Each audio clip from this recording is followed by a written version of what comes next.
안녕하세요. 30대 여자입니다. 얼마 전에 남편과 헤어졌습니다. 이렇게 헤어졌다고 사연을 쓰는 지금도 실감이 나질 않고 뭔가 남의 이야기 같네요. 결혼할 때는 저도 다른 사람들처럼 사랑하는 남편과 토끼 같은 자식들을 낳고 행복하게 사는 삶을 꿈꿨는데 어디서부터 잘못된 걸까요? 남편을 만나기 전 저는 회사를 다니던 평범한 직장인이었습니다. 하지만 제가 속한 부서가 남자 직원 수가 여직원에 비해 월등히 많았고 야근과 회식도 잦았어요. 그렇다 보니 체력적으로 너무 힘들었지요. 성격상 싫은 소리를 쉽게 하는 편이 아니라 어떻게든 버텨보려고 했는데 타 부서로 옮기기도 쉽지 않았고 일 자체도 제 적성에 맞지 않아서 정말 힘들더라고요. 결국 어거지로 3년 정도를 버티다가 회사를 그만두고 공무원 시험에 도전하기로 마음을 먹었습니다. 집에서 혼자 준비를 할지 학원을 다닐지 고민하던 끝에 그래도 오랜만에 다시 공부하는 거니까 도움을 받는 편이 좋겠더라고요. 집에서 노량진이 멀지 않았기 때문에 학원에 등록하게 되었습니다. 그곳에서 남편을 만나게 되었고요. 남편 역시 제가 다니는 학원에서 공부하는 수강생 중 한 명이었습니다. 남편과 제가 가까워지게 된 이유는 단순합니다. 공무원 학원에서도 나름 같이 공부하는 팀을 꾸려주는데 저희가 어쩌다 보니 한 팀에 속하게 되었거든요. 처음에는 6명이던 팀이 어쩌다 보니 다 나가떨어져서 한 달 후에는 남편과 저 두 사람밖에 남지 않았고요. 그러다 보니 둘이서 식사도 종종 하게 되고 아무래도 외로운 수험 생활을 하면서 정신적으로 의지를 했던 것 같습니다. 특히나 남편도 저와 마찬가지로 사회생활을 겪어본 사람이었기에 대화가 잘 통했거든요. 시험을 한 달쯤 앞뒀을 때는 서로 약속했습니다. 꼭 합격해서 정식으로 사귀자고 말이에요. 속상하게도 시험 결과는 좋지 않았습니다. 저는 바라던 공무원에 합격한 반면 남편은 안타깝게 마지막 관문에서 떨어졌더군요. 남편은 비록 자기가 떨어지긴 했지만 그래도 자기의 여자친구가 되어줄 수 있겠냐고 저에게 물었습니다. 사실 이미 함께 힘든 수험 생활을 보내면서 정도 많이 들었고 고마운 마음도 컸기에 남편의 고백을 모른 척 할 수 없었어요. 그렇기에 남편과 연인 사이가 되었고 물심양면으로 그의 수험 생활을 응원하고 지지했습니다. 하지만 남편은 이번에도 불합격을 하고 말았어요. 좌절하고 무너지는 남편의 모습을 보니 달리 해줄 말이 없었습니다. 사실 남편은 저와 처음 만났을 때도 이미 한 차례 낙방을 했던지라 정신적 충격이 몇 배로 커 보였어요. 지켜보는 입장에서도 차마 한 번 더 해보라고 할 수가 없었고 남편 스스로도 할 엄두가 안 나는 눈치였습니다. 무슨 말을 해줘야 할지 모르겠더라고요. 며칠 동안 연락이 닿지 않던 남편은 공무원 준비는 그만하고 대신 취업을 하겠다고 했습니다. 본인이 그러겠다는데 제가 뭐라고 할 수 있겠어요. 다행히 오래 걸리지 않아 남편은 지인의 사업을 돕게 되었습니다. 그나마 다행이다 싶었어요. 이후로 한 1년 정도 더 지났을 무렵 남편이 저에게 결혼하자며 청혼을 해왔습니다. 3년이란 연애가 결실을 맺는구나 싶어 감격스럽기도 했고 기쁘기도 했어요. 하지만 이 행복은 오래가지 못했습니다. 청혼을 받고 정확히 일주일 뒤 시댁에 찾아가 시부모님께 인사를 드렸습니다. 시부모님은 서울에서 30분 정도 떨어진 지역에 위치한 24평대 아파트에 거주하고 계셨습니다. 남편도 이 집에서 태어나 고등학교를 졸업할 때까지 살다가 서울로 대학을 진학하면서 독립했다고 했습니다. 두 분 다 달달한 간식거리를 좋아하신다는 말을 미리 들었기에 한과랑 화과자를 준비해 갔네요. 이런저런 이야기가 오가다가 시부모님께서 결혼식이나 신혼살림 같은 건 둘이 이야기를 좀 해봤냐고 물어보시더라고요. 사실 저도 남편하고 진작부터 이야기해보고 싶기는 했는데 어떻게 시작해야 좋을지 몰라서 엄두를 못 내고 있었거든요. 그래서 어머님이 물어봐 주셨을 때 반가운 심정이었습니다. 당시 제 주변에는 이미 결혼한 지인들이 꽤 있었기 때문에 여기저기서 들려오는 이야기가 많았거든요. 또 제가 무슨 성인군자도 아니고 저도 사람인데 솔직히 따질 건 따져보고 싶었지요. 저는 첫 직장에서 벌어둔 돈과 얼마 되지는 않아도 공무원 일을 하면서 번 돈까지 어느 정도 모아둔 돈이 있긴 했어요. 남편에게 당신은 얼마나 있냐고 물었더니 우물쭈물 하더라고요. 그러더니 자기는 이미 첫 직장에서 번 돈을 수험 생활에 다 써버린 탓에 결혼식에 쓸 수 있는 돈이 별로 없다고 하더라고요. 그 말을 듣는 순간 돈도 없으면서 무슨 생각으로 나한테 청혼을 한 건가 싶었어요. 망치로 머리를 한 대 맞은 느낌이 이런 건가 싶었지요. 본인도 나이가 있으니 조급해서 그랬나 싶기도 하고 짧은 순간이었지만 별의별 생각이 다 들더라고요. 제가 그 자리에서 표정 관리를 못한 건지 시부모님이 4천 정도는 해주실 수 있답니다. 제가 모은 돈 4천에 남편이 가진 돈 1,000, 그리고 시부모님 돈 4천. 그래도 1억뿐이었어요. 그날 이후로 차마 부동산 안에 들어가지도 못하고 바깥 유리에 붙어있는 A4 종이만 슬쩍슬쩍 대충 훑어만 봤어요. 역시나 어림택도 없다는 걸 알겠더라고요. 한편 제가 시댁에 인사를 드리고 왔다는 사실을 아신 친정부모님께서는 그 이후로 제가 가타부타 뭐 말이 없으니까 걱정이 되셨던 모양이에요. 도대체 무슨 일이냐며 절 붙잡고 물어보시더라고요. 결국 뾰족한 수를 찾지 못했던 제가 부모님께 상황을 털어놓았지요. 그러자 친정부모님께서는 그러면 이자 없이 빌려 쓴다 생각하고 당신들이 부족한 전세금을 빌려주신다 하셨습니다.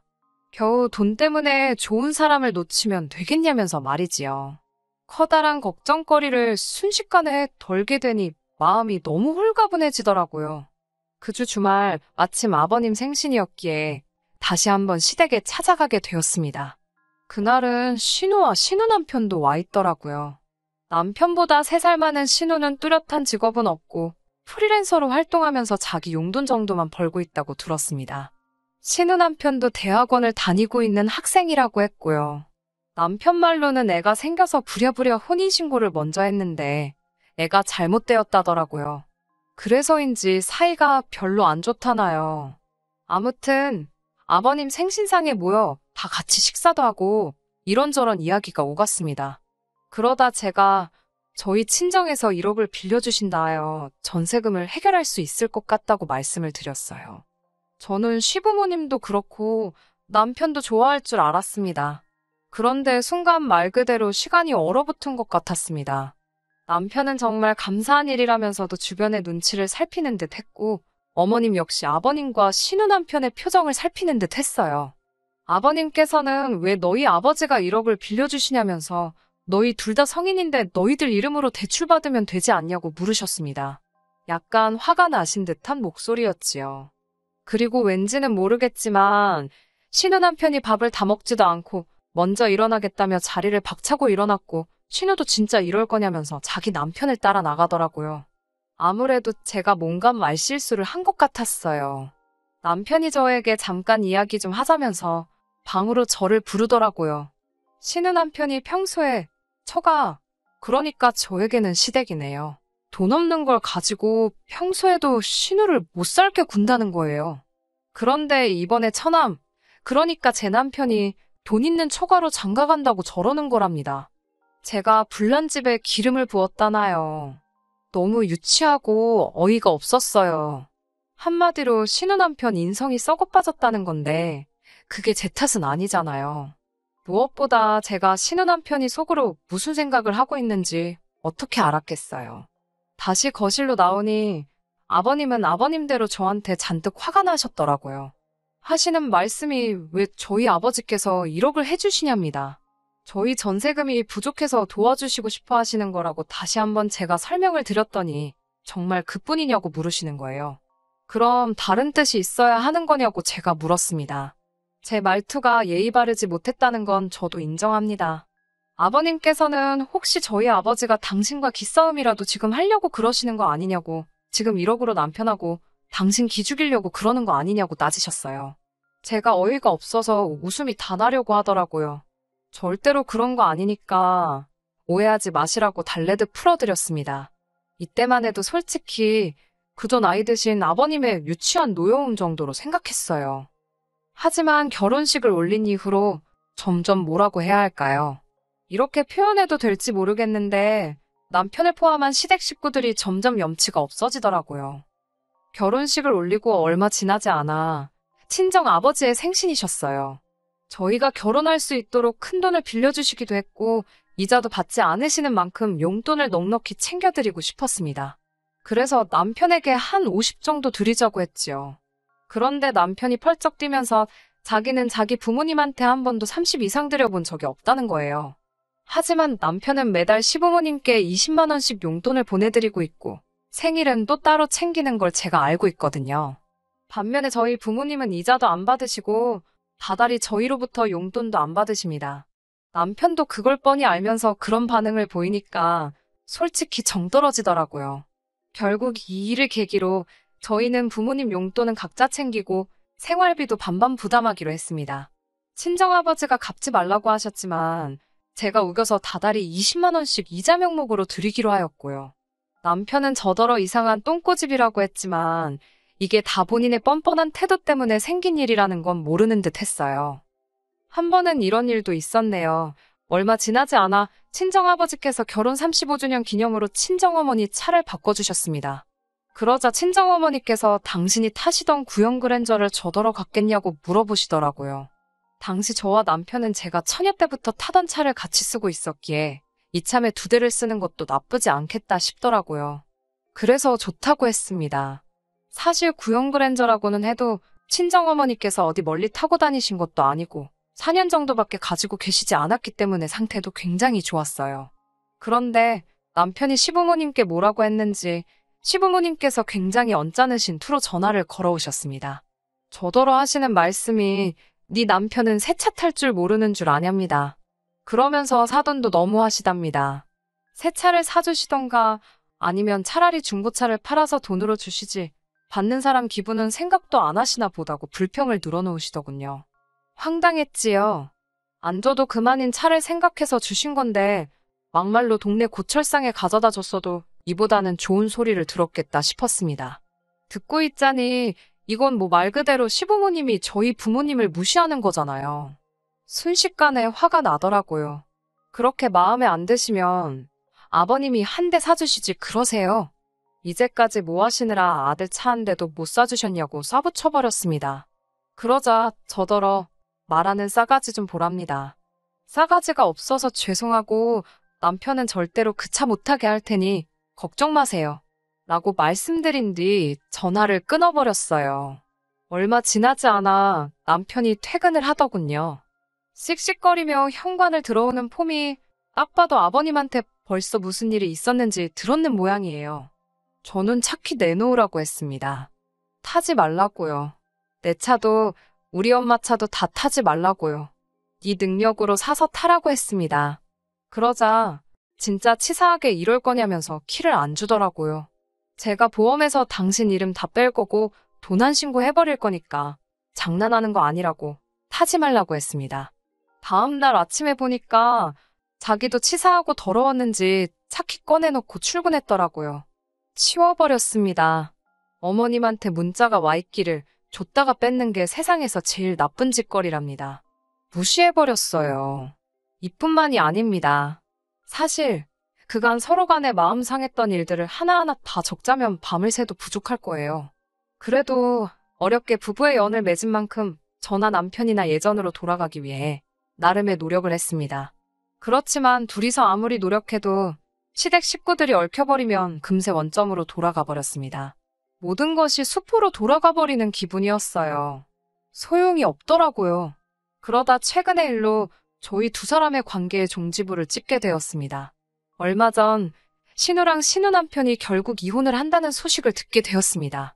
제가 워낙 그 부부랑 왕래가 없기도 했고 관심이 없었기도 해서 어쩌다 그 지경까지 이르렀는지 자세한 내막은 모르지만 소위 좋게 좋게는 아닌 듯 했어요.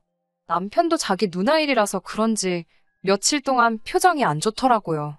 하지만 저도 좋은 일도 아닌데 굳이 알고 싶지도 않아서 자세히 묻지는 않았습니다. 그러다 며칠 뒤 어머님으로부터 전화가 걸려왔어요. 만나서 할 이야기가 있다고 하시더라고요. 경험상 이렇게 각 잡고 밖에서 보자 하시면 안 좋은 이야기였기 때문에 저도 나름대로 마음의 준비를 하고 나갔습니다. 어머님이 말씀하신 카페에 도착하니 아버님도 같이 나와 계시더라고요. 저도 모르게 심장이 쿵쾅거리기 시작했습니다. 두 분은 제가 한숨 돌릴 틈도 주지 않으시곤 당신들 하고 싶은 이야기를 시작하셨습니다.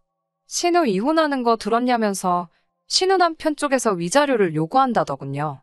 못돼 처먹은 자식인 건 진작에 알고 있었지만 끝까지 저러는 걸 보니까 아주 밥맛이라면서 욕을 하시는데 저는 그저 적당히 맞장구를 치고 있었습니다. 속으로 어디 가서 내 욕도 저렇게 하시겠지. 그런 생각을 하면서요. 그때 어머님께서 다시 위자료 이야기를 꺼내셨어요. 저더러 혹시 모아둔 돈 좀 없냐고 물어보시는 거예요. 당황스럽기도 했고 정말 없었기에 없다고 말씀드렸습니다. 그러자 아버님께서 니네 아버지 돈 많다고 니들 결혼할 때 1억 톡하고 내놓지 않았냐면서 거기다 한번 물어보랍니다. 제가 그 돈은 그때도 말씀드렸다시피 빌려주신 거고, 그리고 저희 아버지가 왜 신우 위자료를 빌려주셔야 하냐 했어요. 그러자 아버님께서는 그럼 너네 결혼할 때 우리가 해준 4천만 원 내놓으랍니다.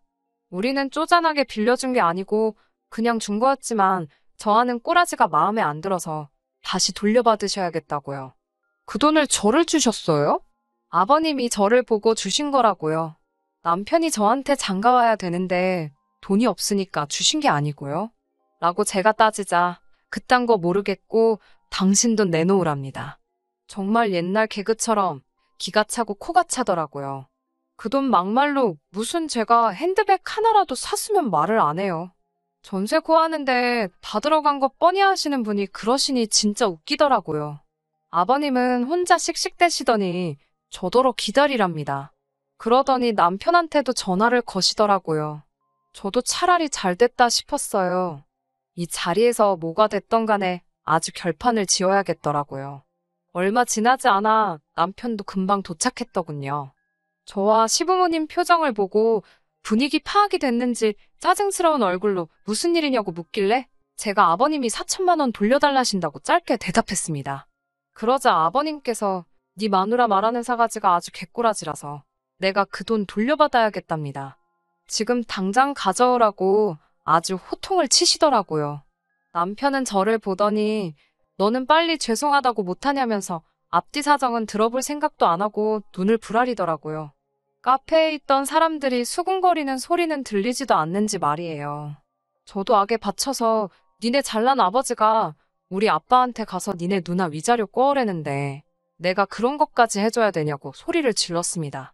그러자 남편은 순간 벙찐 표정을 짓더니 그래도 어른이 시키면 하는 신용이라도 해야지 뭘 잘했다고 난리냐며 빨리 사과하라는 거예요. 어머님까지 난데없이 이게 다 당신들이 돈이 없어서 그런 거라며 당신들이 건물이라도 몇 채 있었으면 이런 무시를 당했겠냐며 나오지도 않는 눈물을 쥐어 짜내고 계시더라고요. 이 모든 꼴을 지켜보고 있는데 순간 마치 이 모든 상황이 현실 같지 않더라고요. 저도 모르게 친정아버지께 그 자리에서 전화를 걸었습니다. 아버지께 이혼할 거라며 지금 당장 제 계좌로 4천만 원만 보내달라고 했습니다. 그리고는 남편에게 이혼 서류에 도장 찍고 사인해서 준비해 오라고 했습니다. 그나마 다행인 게 전세 계약할 때 제 돈하고 친정아버지가 빌려주신 돈이 어쨌든 대부분이었기에 제 이름으로 계약을 했거든요. 어차피 보증금 돌려받으면 되니까 먼저 4천 주고 끝내버려야겠다 싶더라고요. 제가 이혼 서류 이야기를 꺼내니까 남편이 멈칫하더니 갑자기 그건 또 무슨 소리냐며 성질을 부리더군요. 저는 아버님과 어머님을 지그시 쳐다보면서 4천도 돌려드리고 남편도 돌려드리겠다 했습니다. 다 가져가시라고요. 저는 이제 그쪽하고 연관된 건 10원짜리 하나도 실오라기 하나도 정말 아무것도 필요하지 않다고요. 그리고는 준비되면 연락하라는 말만 남기고 먼저 카페에서 일어났습니다. 차에 올라타서 시동을 거는데 아버님이 카페에서 뛰어나오시는 게 보이더라고요. 그 모습을 보자마자 저도 모르게 악셀을 밟으며 얼른 차를 출발시켰습니다. 곧이어 전화가 미친 듯이 울리기 시작했지만 받지 않았고요. 집으로 오자마자 도어락 비밀번호부터 바꿨네요. 남편은 문자로 아무래도 자기가 순간 부모님 때문에 물불 못 가리고 말을 막 한 것 같다며 미안하답니다. 신우에 관한 일은 자기가 부모님과 잘 해결할 테니 신경 쓰지 말라며 장인어른께 잘 말씀드려 달라고요. 문자는 그냥 삭제해버렸습니다. 그런 식의 연락이 한 2주 가까이 오더니 결국은 남편이 이혼 서류를 가지고 저희 친정으로 찾아왔습니다. 친정아버지께서 현관 밖에 서 있는 남편에게 죽기 싫으면 서류만 놓고 꺼지라고 그러시더라고요. 쫄보 같은 인간, 서류만 놓고 정말 갔더군요. 들리는 소문으로는 저랑 갈라서면서 다시 시댁으로 들어갔답니다. 문제는 시댁으로 들어가고 나니까 제가 일하던 사무실까지 출퇴근 거리가 어지간히 멀어졌나 봐요. 차도 없잖아요. 아니나 다를까 하루가 멀다 하고 지각을 일삼아서 결국 잘렸다고 하더군요. 이제 그 나이에 어디 가서 무슨 일을 해서 먹고 살련지 뭐 알아서 살겠지요. 끝까지 들어주셔서 감사합니다. 오늘의 사연은 여기까지입니다. 구독과 좋아요, 알람 설정 부탁드리고 더 좋은 사연으로 다시 찾아뵙겠습니다. 감사합니다.